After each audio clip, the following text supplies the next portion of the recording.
is going to Chama, New Mexico to snowmobile. He's last year's Indy 500 winner. He'll be starting a Penske PC car.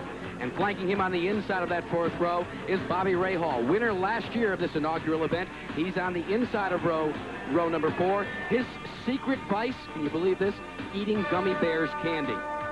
Row number 3 finds a fellow whose favorite music is rock and roll, and he hopes to do some rocking and rolling today in the Cosworth-powered Craco Lola. Michael Andretti from Nazareth, Pennsylvania, winner in Miami in 1987 and a winner of the Milwaukee race.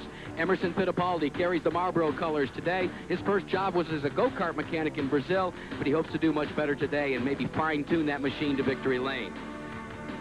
In the second row, flanking on the outside, is Mario Andretti. Winner this year at Phoenix, Cleveland, and Miami. Would like to have been a jet pilot if he wasn't a driver. Came from Trieste, Italy, and he has rewritten the record book in IndyCar racing. And flanking him on the inside, the man that could be the long shot bet to win this race today, would like most to have dinner with John Cougar Mellencamp or Huey Lewis. It's Al Unser Jr. He'll be starting in position number 3 on the inside of row 2. He's a comer, he's fast, and he likes this facility. The front row finds Penske teammates Rick Mears on the outside in the PC-17, the Pennzoil Special. His secret ambition is to live on a boat, but today he'd like to take the victory laurels. The man that could stop him is the current 1988 National Driving Champion, Danny Sullivan. He has taken the National Championship, and he looks to take down the Marlboro Cash from pole position today. His favorite movie, The Big Chill. So the field has been set, and as we said, there are some long shots in this event. There are some fellas that could be the dark horses. We'll be telling you about that, but right now we're awaiting the command to fire engines here for the Marlboro Challenge. Gentlemen, start your engines. Larry Zinsky has given the command. The field is coming to full song. The racetrack down, so they've elected to start this race under wet tire conditions. Now that will make some changes on this track because this 1.784 mile facility has a bunch of right-hand turns, but it's a tough one, as you can see. Let's take a look at this Tamiami Park facility, 1.784 miles in length, and the first corner is what many people say is the toughest. They call it the funnel, and it sets you up for one of the few left-hand corners on the facility, turn number 2. Now, you can't come up through the gearbox too quickly because right out of 2, a short chute, and into turn number 3. Turn 3, another right-hand corner. Now, this will allow you to come up through the gearbox, get up to speed, go through a switchback known as turn 4, and then you head into turn number 5, another right-hand corner. At turn number 5, you begin to grit your teeth because there's a series of quick right and left-hand corners which will present themselves as turns number 6 and turn number 7. From turn 7, drivers get ready for a high-speed chase. Out of turn number 7, you get ready for turn number 8. Now, turn 8 is a right-hand corner, but this is where drivers begin to come to full song. It's a long back straightaway run to turn number 9, the final turn on the facility. But most drivers say they're able to take turn 9 at full song if they're operating properly. Out of turn 9, you see in your sights the start-finish line, and that completes a lap here at Tamiami. And you're riding with Al Unser Jr. in the Valvoline race cam, and you can see what the weather has done to his visibility, Kevin Cogan. It's not really as clear sailing as you would like. No, I'll tell you what, though, Jack, this is, I think, what we really needed to see, because now this race is going to be much more interesting. I think you'll see row 3 coming into play pretty heavily with Emerson Fittipaldi and Michael Andretti both being very, very fast in the wet. You can see the rooster tails being kicked up, and probably from the in-car camera throughout the day, you'll see a red light on the back of those cars. It's not a brake light, it's actually for visibility, and that will come into heavy play today as this elite field of 10 gets set for the start in the Marlboro Challenge, the second rendition. And look at the money that's up for grabs here, Kevin. $225,000 for first, but not too shabby back down to 5th spot either. Like I was saying earlier, this is what makes this a very serious race for these guys. It's not just for fun. There's a lot of money involved. $20,000 for last place, and that's a sizable piece of cash when you take a look at the fact that it's the richest race per mile, and we alluded to the fact that there was an informal poll taken of the drivers that didn't make the challenge as to who would win this race in as much as it's an election year, and look at the breakdown there. Well, I think that this percentage is going to change radically if this wet conditions stay like it is, because like I said earlier, Emerson Fittipaldi is the master of the wet, and Michael's a hard charger too. Now, you were asked before in that poll when it was in dry conditions, who'd you vote for then? I voted for Danny. I felt that with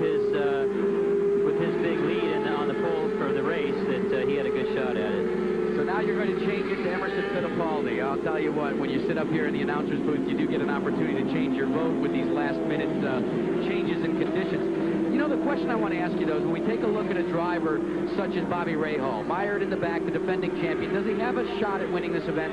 Well, with the conditions like they are, for sure he does have a chance, and just about anybody has a chance when it's wet like this. The field is beginning to address itself to turn number 9. We are just a scant few seconds away from the start of today's Marlboro Challenge. Things have changed dramatically from what they had anticipated about 2 hours ago. They thought it would be sunshine, but it's now under wet conditions. The field is very tight as they come to the start-finish line, and the green is out. A green start, starting and diving into turn 1. The funnel turn, as we said, all drivers through with Danny Sullivan in command. The visibility is so bad, Jack, you can't imagine what it's like to be back in the middle of that pack right now. Mario Andretti, though, is trying to make a move on the inside of Rick Mears as they round turn 2 and get ready for turn 3. It looks as if Andretti may have moved into second. He has. And taking advantage of Michael, too. Oh, Michael's gone off. Now, as a driver, when you make a move that early in this race, we talk about the fact it's only 40 laps. Will that hurt Andretti at all? That a little excursion into the mud? No, I don't think he did any damage right there. That's the best place he could go off. But I tell you, Emerson is really holding back. He's showing a lot of maturity, and I think that that's what's going to take in the first few laps here. Poise and maturity, especially in wet conditions. There is a classic example of how tough it is. That's what it looks like out of little Al's visor right now. That's how much he can see right now, just what you're seeing. He can't see hardly at all. That's why that light on the back of the car is so critical, just so you don't run into the guy in front of you. So in a way, we're in racing under braille conditions here at Tamiami Park this afternoon, just searching and seeking your way around as we look at Al Unser Jr. And I wouldn't want to bring a car up to full song into those conditions. It's probably the scariest thing you'll ever do as a race car driver is race in the rain, especially with somebody right in front of you, because you really can't see a thing. On the inside, trying to make a move for the lead was Mario Andretti. Andretti rounding out of turn 1. He tries to set up your leader, Danny Sullivan. Sullivan sees him in the mirror and maybe just does a little bit of blocking, but braking hard and going into that turn 2 area. Andretti takes the lead. I'll tell you, watch Mario. He's trying to stay offline, to stay out of the previous laid rubber. Everybody else is taking a normal line, but he's going wide around all the rubber that's been laid down earlier. Mario digging deep into his Formula 1 Grand Prix experience where he had to run many races under wet conditions, and he has appropriated the lead from Danny Sullivan. It is now Andretti in first, Sullivan running in second, and there is a wholesale shuffle for third, fourth, and fifth position, putting Mears in third, Al Unser Jr. in fourth, and rounding out the front 5 is Michael Andretti. Let's see if they change their line at all through these corners, Kevin. It looks as if, again, taking a cue like I think they're all taking a cue off of Mario right now. Mario, see, notice little Al just went very wide. They're doing that on purpose. They're going inside on some turns and wide on others because they're trying to stay out of the groove. The groove has got rubber down and is very, very slippery. Again, Danny Sullivan snuck a peek to the inside of Mario Andretti, looking for that lead as 3 cars begin to pull away in actuality as they come to the stripe one more time. Mario having what could be perceived as clear sailing, but not necessarily so because he has to hunt and find the line as the leader. Well, yeah, he's the guinea pig right now, but I think the thing is, if it doesn't rain anymore, I think he's probably got it figured out as to where's the best place to run. Now everybody's just taking a cue off of Mario. Well, taking the cue in fine fashion is your second, third, fourth, and fifth place machines as they pulled away from 6th through 10th. This great race from pit road where Mario Andretti has pulled to about a half-second advantage over Danny Sullivan, but the battle is enjoying for 4th position. Al Unser Jr. trying to hold off the advances of Mario's son, Michael. Well, right now, actually, Jack, what's happening is the field is actually tightening up. There was a gap between Michael and Emerson. Now, basically, it's anybody's race. I think that everyone's going to sit and wait for the other guy to make a mistake and see how the track improves or not. We talked about the wet conditions. Are there some butterflies as a driver when you first start a race in that situation? Well, it's very difficult to start a wet race, but, you can see right there, Michael's trying desperately to get by Little Al. Little Al almost lost it just there. But it's very difficult to start a wet race because you just have no idea what the track is really going to be like until you run.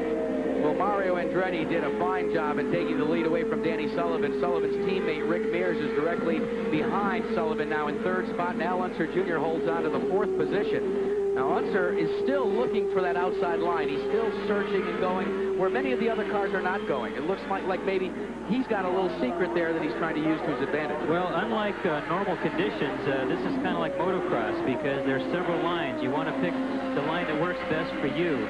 You're looking for the place that has the most grip, and in a wet condition like this, it's either inside the groove or outside the groove, depending on the corner, and there's a difference of opinion, but I'll tell you, everybody's staying right with each other, so it seems like they're all doing a good job. Many people alluded to the fact that possibly the Chevrolets would run away and hide from the rest of the brigade here today, but rain has become the equalizer, as we see. They started the race under wet conditions, everybody opting for the wet tires, and it seems to have done just exactly what Michael Andretti alluded to all weekend, that if this race ran in the rain, it could be anybody's event. Well, I agree with that somewhat, but I also disagree in that the Chevy is much more drivable as far as down low. The power, it doesn't come on all at once like the Cosworth does. So I would still pick a Chevy if it was me to race in the wet, because it has much more drivability to it. We watch young Al Unser Jr. as he circuits around this course in 4th position, and here is a driver that is extremely hungry. He's a man that's won before this year, but with no wins right now, he is a hungry driver, I would think, Al. Oh, I don't know. I haven't eaten for 2 weeks, so I am starving to death, yes. No, I think we have a good car, and the team is ready to go racing this weekend, and so if we can get the car working really good, then we're going to give it the best shot we can at the Marlboro Challenge. Al Unser Jr. takes no prisoners, Kevin Cogan. Well, I'll tell you, it's an amazing fact over the history of the Unsers that when a lot of money's involved, somehow or another the wick gets turned up and they seem to really produce. So I'm not saying that they're cheap, but I've heard that before. Well, Al Unser Jr. was sneaking a peek to the inside of Rick Mears there in the battle for third as we watch Mario Andretti. And again, he's showing an awful lot of smoothness and beginning to pull away from Danny Sullivan. Yeah, he is actually finally now just starting to get away from the rest of everybody. And I think it's just that he has so much experience in the wet. He was smooth. He drove to the front. Really didn't risk a whole lot, but he knew where to drive. He knew where the most grip was on the track, and that's really what got him into the lead. Well, remember, while there's so much money up front for the winner's share of this purse, it goes all the way back down as we talked about it. And here we see little Al Jr. trying to work around Rick Mears in that battle for the third position. And the rain is beginning to accelerate here, and it's really beginning to come down, and this will just hurt visibility that much more. Well, it does, but actually it takes a little of the strategy out. I was waiting to see what was going to happen as the track was starting to dry a little bit, but now I think it's going to even it out again, and it's going to be just anybody's race still. That battle for third continues, going to the outside and getting by is Al Unser Jr. Now he tries to he takes measure of Danny Sullivan. He looks to the inside here. What will it be as they go down in deep into the corner? Goes Al Unser Jr. A great move into those S's. That was a great move. He's very aggressive when it comes down time to put it all on the line. He's very, very good. He might not be the best qualifier, but I'll tell you, he really stands on it during the race. Can you hold anything back under these conditions? Well, actually, in the rain, that's what you're doing. It's a test of how much you can hold back and how fast you can go. It's very difficult.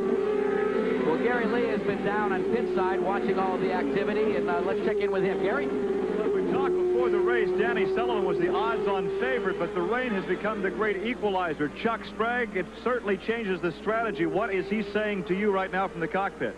Oh, we haven't been discussing much, actually. He's just trying to make do under the conditions. It comes and goes so quickly, it's hard to develop any sort of strategy at all. If you think, well, we'll run until the rain tires give up and then go to the dries, well, it might rain again. I mean, the skies here are completely unpredictable at this point.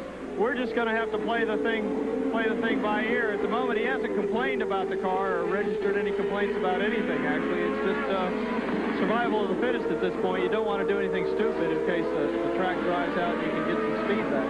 Actually, guys, in a survey of the crew chiefs down here, there's very little conversation going on between the cockpit and the pit area. Well, the drivers are very busy, Gary Lee, specifically Danny Sullivan in second position. He's being trailed by Rick Mears, Michael Andretti, and now Raul Boisel have come into the hunt for that second spot, and they are hammering on each other. Yeah, Raul's really charged up, and it's amazing that Rick right now is really challenging Danny. He's actually tried to go by him a couple times. Well, you know, we talk about the teammates there, the Mears-Sullivan combination, and in this particular race, Mears went very, very wide there. Obviously, he lost it going into that corner. Yeah, he got a little more slide than he was expecting, I can tell you. He went way wide that time. Well, that's the case where the laundryman that cleans the fire retardant suit later in the week finds out just how close it was. But Ron Boiselle is really beginning to pour out the heat here. He's moved up another notch, and now Boiselle is being shown in the 5th position. A fine run in the Domino's Hot One. Yeah, Raul is doing an excellent job. He took advantage of Rick when he went wide there, so that was an easy pass for him. I think he's going to have a lot tougher time with Michael. Michael wants to move up also. Boiselle also a fine runner in the wet. He ran the Group C category for World Endurance Racing before he came to IndyCar racing on a full-time basis for Team Shearson. So he has some wet experience as well. You can't get any more wet experience than the WEC. That's the World Endurance Championship, and they run for hours and hours and hours in Europe, so you know they run a lot in the rain. And to think that he started all the way back in 9th position in this elite field, he is really beginning to show some mettle, very much like he did at Mid-Ohio, where he ran so well in that IndyCar race in the West. Yeah, I think that a lot of the Europeans do have an advantage over the Americans, except for Mario. You got to realize that Mario's done a lot of European races. We've got a battle for the lead here as we come down into the corner. Mario Andretti looks in his rearview mirror. What does he see but number 6, the Valvoline Special of Al Unser Jr. There is Unser Jr.'s view of the lead. That's where he's trying to go around Danny Sullivan. I'll tell you, early in the race, if I thought there was a dark horse, I was picking Little Al. I really was. I felt that he had a heck of a chance. But I was thinking he had the best chance in the dry. This is really surprising to me. We said that he was trying to get around Danny Sullivan. Actually, he's trying to get around Mario Andretti. He's looking, seeking, trying to penetrate for that front position. But right now, he holds it.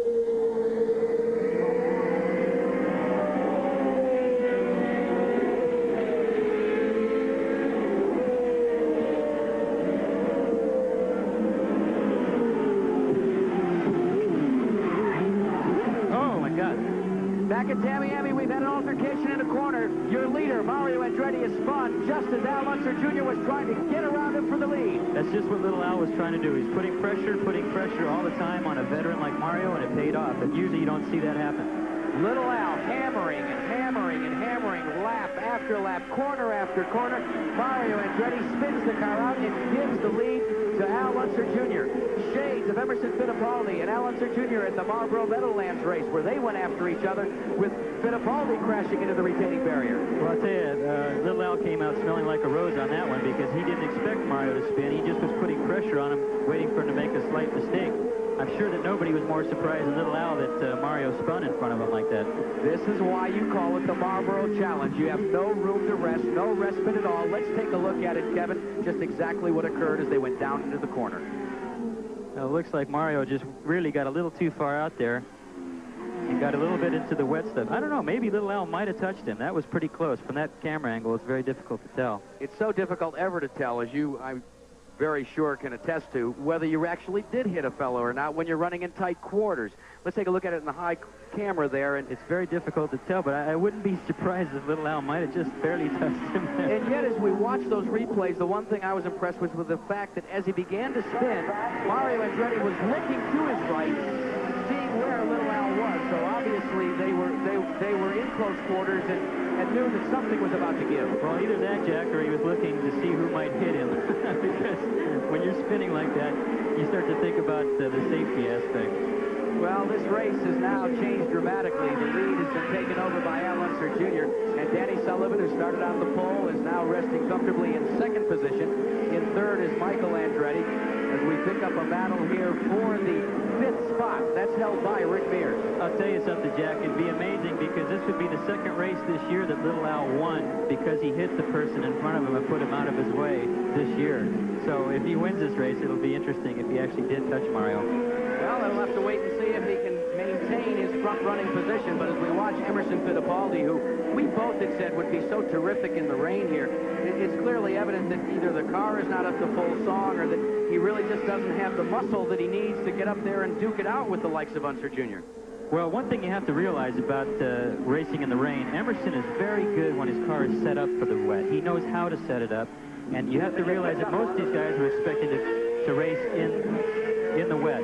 Mario Andretti has refired his engine, and he is now circuiting around the racetrack. And Mario has not reported, there's no report that he will have to pit, so he will stay out there currently in the 9th spot. And that's a bitter pill for him to swallow, as this man is the fellow that got into the altercation and took over the front position. But even he's on the ragged edge. He almost lost it. I mean, Little Al's really trying hard. See, he's not holding back at all. He's almost spun it just a couple times since we've been watching him. So he is standing on the gas really hard. He wants to win this. They say for drivers to be the best at their best, they must go 11 tenths, and that seems to be the case with Michael Andretti at the present time, who's in third spot. He is all over the back deck lid of Danny Sullivan, especially in some of the tighter corners. If there's another guy out there that is going to stand on the gas, it's Michael. I think that Danny's feeling the pressure right now. Let's go down to Larry Newber. He's got a story on pit road. Well, you know, maybe all the people we talked to yesterday knew more than all of us so-called experts. You know, your guy was picked in that informal poll as second. What's he saying right now in the cockpit? He's awful busy. He's not saying anything. We're just trying to hang where he's done a great job, and it's kind of bad conditions out there. So, you know, there's a lot more race to run.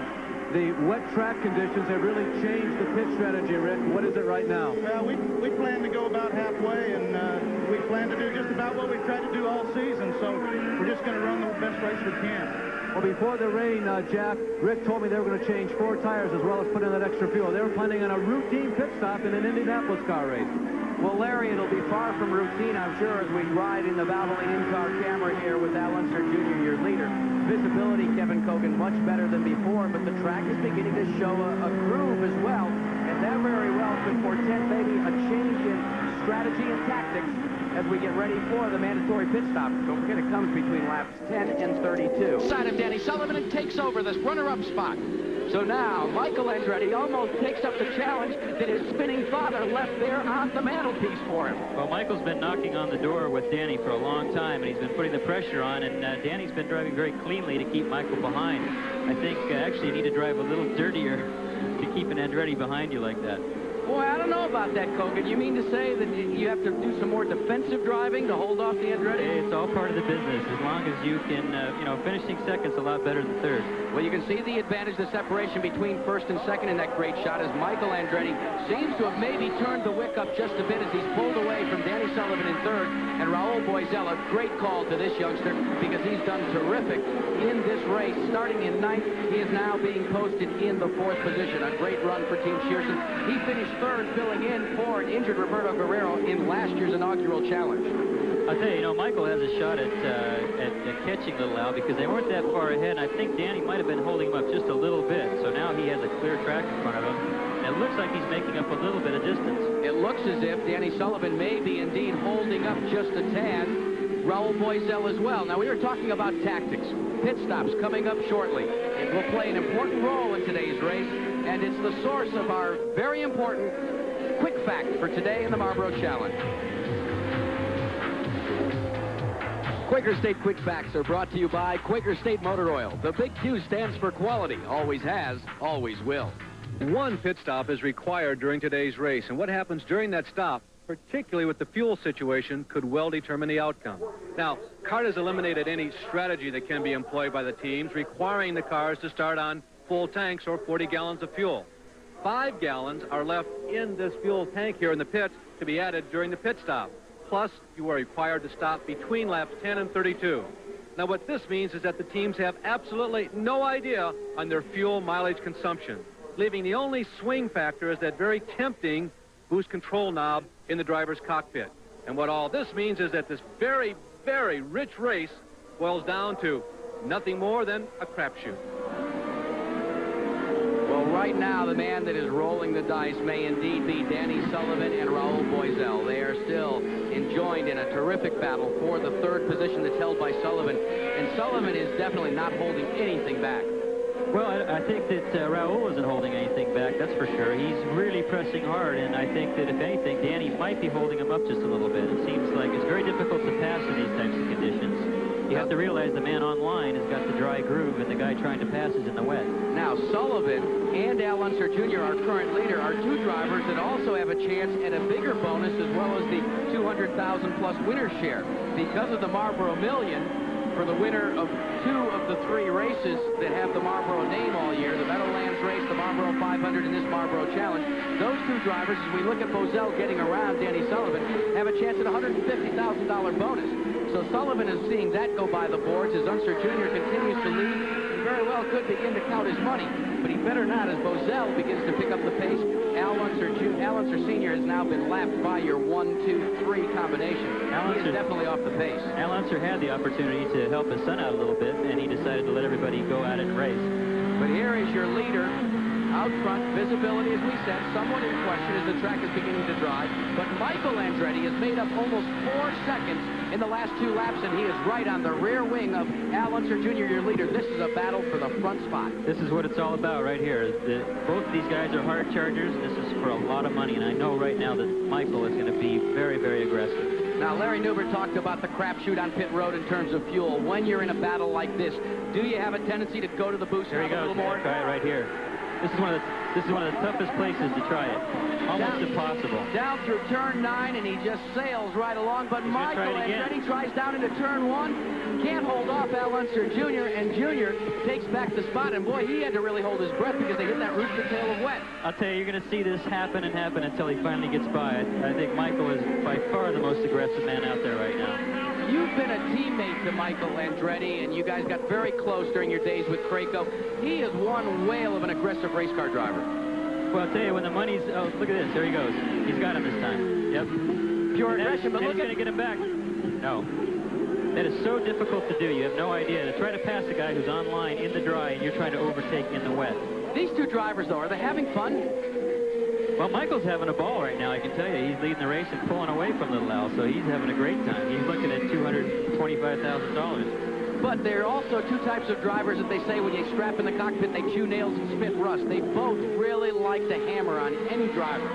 That's true, but I can tell you that Michael will try and try and try. Little Al might sit and wait for his shot, but Michael will just continually give it every time he can, every time he sees an opening. You saw how many times he tried to pass Little Al, and he just kept persistent.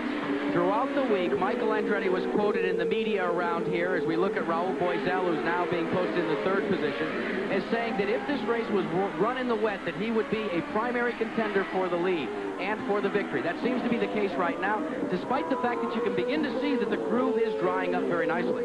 And it's amazing to me that the groove is so dry and still the passing is going on, because the passing has to be done off that groove that's dry and done in the wet. So that's the amazing part. As we look at the cars, though, it looks as if in the dry conditions, some of these teams are beginning to pull away. There's a little bit more separation than we saw when it was actually in the wet. So, you know, I've got to say that, as you said in our open, that if we had a little bit of rain, we might have a real contest here in this Marlboro Challenge.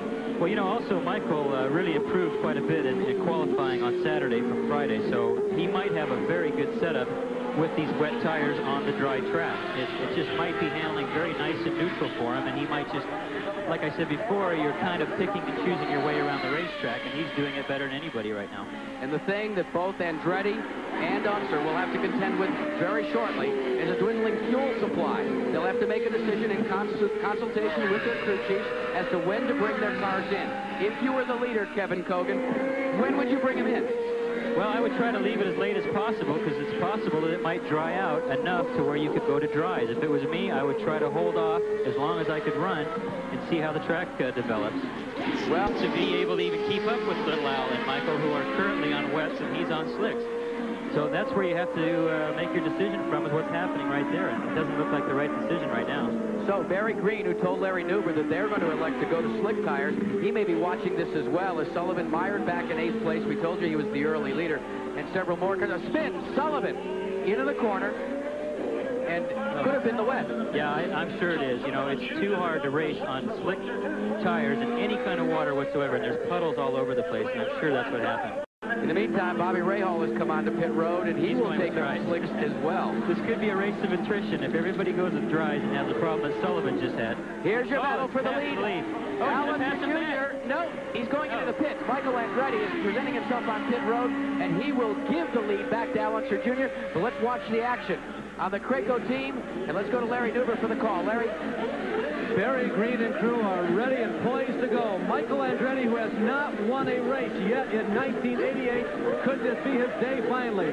They elect a 4-tire change. As expected, they go to the dry tires. They think that Michael can handle these slightly wet conditions. They expect to drive more. They're in and out. It's a very efficient mandatory pit stop here in this year's challenge for Michael Andretti. 13.2 seconds, a fine stop. We got a quick glimpse of Danny Sullivan. There he is. He's out of the car, somewhat dejected, but he's got a fine payday still with the national championship. Yeah, he's had a great year, but I'll tell you something. You know, Michael was going to school on Danny. You'd think he would have figured out that Danny on slicks right in front of him was not going as fast as he was on wet, so maybe Michael knows something that Danny doesn't. Well, Emerson Fittipaldi in and out of the pits as well, and it looks as if he's elected to go to slicks, and it could be the fact that many of these crew chiefs, as we heard, were really debating as to how far to run the string out in terms of fuel, lap 32, and really didn't contend with the slick or dry tire situation. Yeah, I would have tried to keep it. Little Al just came into the pits. And now Little Al Jr. and Mario Andretti are on pit road, and let's see what the Rick Gallis team will choose to do in terms of tire combinations. Let's go to Gary Lee. Gary? Well, Jack, there has been some indecision on the part of the Valvoline Gallis crew. They were going to go to racing slicks. At the last moment, just before he came in, they took those off the pit lane and went to the rain tire. Then they made another decision to go back to the slicks. So now he's on slicks. Al Unser has made the stop. He is on slicks. And here's Michael Andretti now. He's going to challenge for the lead. As you can see in the upper right of your screen, it is Al Unser Jr. coming out of pit road. He is out ahead, but Andretti is now close to within breathing distance of that front position that he's held earlier today, and now he'd like to reappropriate from young Al Unser Jr. Well, Little Al has a tremendous advantage here now because people were able to pass in the wet from a guy who was leading in front of him because they had wet tires on. Now you're going to have to try to pass on the wet track with slick tires from a guy in front of you who's on a dry groove. It's going to be very difficult to do. You can see right there. But he is hanging it out, literally, as they work down into beneath the Nissan Bridge with Al Unser Jr., your leader. Michael Andretti has turned the wick up for the final laps here, running over the ripple strips through the corners, trying to straighten out this circuit. And now he looks to the inside of Al Unser Jr. and just about spun the car out. That's exactly what I'm talking about. Michael is going in the wet to try to pass Little Al on the dry. It's very difficult. And the fellow that has probably the best shot of all this action, young Andretti over Unser, but both of them slicing through this traffic like a hot knife through butter. Yeah, actually, Michael pulled out just for a second, but now he has more traffic to contend with. I think he's going to have a very difficult time. He has to not only think about getting around the guy in front of him, but what Little Al's going to do behind him, because Little Al is going to try every chance he can to take advantage of Michael's misfortune, if he has any. And that is the battle for 4th and 5th position directly in front of your lead contingent. So there are battles right here as we work through turn 6 and 7. Raul Boisel and Rick Mears battling for 4th and 5th. And your front runner, Michael Andretti, trying to use that battle in that race traffic to hold off Al Unser Jr. Now, he gained a little bit of an advantage as he went around Rick Mears. Yeah, I was surprised that Rick let him by like that because he was racing for Raul for position. So, you know, nobody wants to give up anything because there's a lot of money involved even for 4th and 5th spot. We can count the laps on 2 fingers. There are less than 2 laps to go, and it is Michael Andretti looking to pick off where he ended last year here in Miami when he won the race. And here's Al Jr. going to the inside. Oh, he almost slammed the door. He did lose it. He's going to hit. He did lose it. Hitting very hard is Al Unser Jr. There's a tremendous amount of water. That was right in front of us here, and there's actually running water across the track, and Al ran just a couple feet offline. And there's the look from the team, and there's the look from the race car. Through turn 9, as we said all day, you can run literally flat out if you're operating well. And they say close is only good in horseshoes and hand grenades, and close was not good enough for Al Unser Jr. today. He has crashed badly in turn 9. The yellow station is being shown in turn 9, and now it's all Michael Andretti in these final few laps of the Marlboro Challenge. The pressure is off of Andretti. This is the white flag lap for young Michael. He's going to be going by the crash scene momentarily. I got to tell you, Jack, you know, it doesn't matter that this race doesn't end under the green. This was the best race there's been all year. I mean, that was an incredible dice, back and forth, and Little Al did not ever give up. Michael never gave up. And, you know, it just shows you by Al Jr. crashing, which he doesn't do that often, how hard he was trying to get by Michael. And this will be a victory for Cosworth Power. This is the team that's worked so hard with the new Cosworths. And now as they go out of turn 9 and come to the start-finish line, the winner will be, and he'll receive the checkered flag from starter Nick Finaro. Michael Andretti has won the Marlboro Challenge, and behind him, somewhat dejected, but gave it 100. Good one, Michael. Yeah, I'll tell you, it was a dogfight. I don't know exactly what happened with little Al. I know he was, you know, trying me on the inside. I didn't see him, and I was afraid of that because there's no, I mean, all it is water on the inside, and he must have got in that stuff, and I feel bad for it. I was hoping we'd have a better finish than that. It really was a good dice, a good clean dice before that incident. Yeah, it was. You know, I love driving with Al Jr., and we were having a lot of fun. It's just a shame that it ended up the way it did. I was hoping we could go right down to the last lap, but, well, I'm sorry, Al. I didn't know you were there. As everyone knows, Michael is leaving this team when the season is over. This was a nice way to step aside. Indeed it was, Larry Newber. The Winner's Circle interview has been brought to you by Goodyear Eagle Tires. Goodyear, because there really is a difference. So Michael Andretti is the winner of the Marlboro Challenge, but the great story is here with 1 lap to go in the race, rounding out of turn 9. Al Unser Jr. just let it all hang out and tried to take the lead, and watch what happens. An aggressive little Al just tried a place he'd never been before on the track, and the water was a little bit deeper than he reckoned for. Now, you want to take a look and ride with a driver when he has a problem like this in turn 9? Watch this. And his hopes and dreams and aspirations of the winner's check in the Marlboro Challenge went up with busted fiberglass. Al Unser Jr. did manage to hold on, though, and finish in the 4th position. But Michael Andretti has been selected as the Goodyear Eagle driver of the race, and for his efforts, Goodyear will be awarding $1,000 to the Championship Auto Racing Auxiliary in his name. It will be from a very good driver to a very, very good cause. So the Marlboro Challenge is history, and the winner is Michael Andretti, and the Marlboro Challenge has been brought to you by the Robert Bosch Corporation, makers of Bosch Platinum, the ultimate spark plug. By Budweiser, Beechwood Age for that crisp, clean taste. This Bud's for you. And by Quaker State Motor Oil. The big Q stands for quality. Always has, always will. The Marlboro Challenge, most definitely the best race we've ever seen on a road racing facility. I'm Jack Arute for Larry Newber, Gary Lee, and Kevin Kogan saying goodbye.